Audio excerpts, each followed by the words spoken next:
దేవాదాయ శాఖ మంత్రి ఆనం రామనారాయణ రెడ్డి శ్రీకాళహస్తి బ్రహ్మోత్సవాల సందర్భంగా విలేకరుల సమావేశం నిర్వహించారు.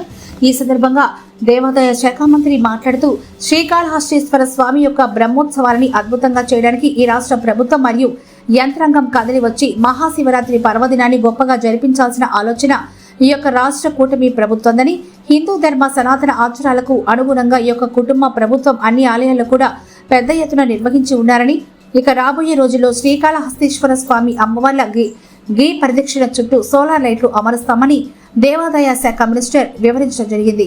అదేవిధంగా ఈ యొక్క సమావేశంలో శ్రీకాళహస్తి శాసనసభ్యులు బొజ్జల వెంకట సుధీరెడ్డి మరియు ఎస్పీ ఎల్ సుబ్బరాయుడు మరియు తిరుపతి జిల్లా కలెక్టర్ వెంకటేశ్వర్, పాలక మండలి సభ్యులు, దేవాదాయ శాఖ అధికారులు పాల్గొన్నారు. ప్రత్యేక ధన్యవాదాలు. ఈరోజు శ్రీకాళహస్తిలో శ్రీకాళహస్తీశ్వర స్వామి యొక్క బ్రహ్మోత్సవాలని అద్భుతంగా చేయడానికి రాష్ట్ర ప్రభుత్వ అధికార యంత్రాంగం అంతా కదలి వచ్చి స్థానిక శాసనసభ్యులు, అలాగే పాలకవర్గం చైర్మన్ గారు, ఇతర సభ్యులు, దేవాదాయ శాఖ అధికారులు, మా ప్రిన్సిపల్ సెక్రటరీ గారు, దేవాదాయ శాఖ కమిషనర్ గారు, అలాగే జిల్లా మేజిస్ట్రేట్గా జిల్లా కలెక్టర్ గారు, జిల్లా ఎస్పీ గారు, ఇతర శాఖల అధికారులతోటి అందరితోటి ఈ ఉత్సవాల గురించి సమీక్షించడం జరిగింది. మహాశివరాత్రి పర్వదినాన్ని గొప్పగా నిర్వహించాలి అనేటువంటి ఆలోచన ఈ రాష్ట్ర ప్రభుత్వానిది.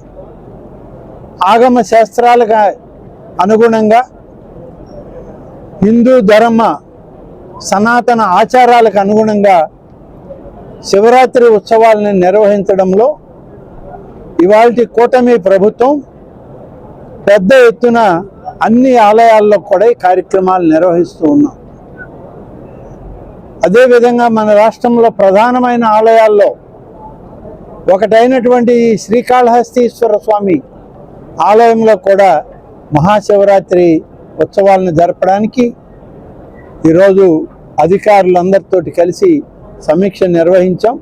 అన్ని విషయాల్లో కూడా జిల్లా కలెక్టర్ గారు, జిల్లా ఎస్పీ గారు, అలాగే దేవాదాయ శాఖ అధికారులు, వీరందరితోటి స్థానికంగా ఉన్న శాసనసభ్యులు, చైర్మన్ గారు ఇప్పటికే అనేక సమీక్షలు చేసుకుంటూ ఆలయంని మరింత పకడ్బందీగా ఈ ఉత్సవాలను నిర్వహించడానికి ఏర్పాట్లు కూడా దాదాపుగా పూర్తవచ్చాయి.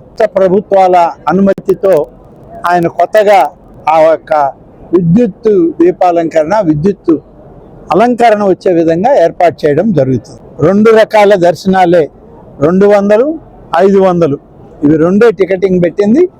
మిగతా అంతా కూడా ఫ్రీ దర్శనం.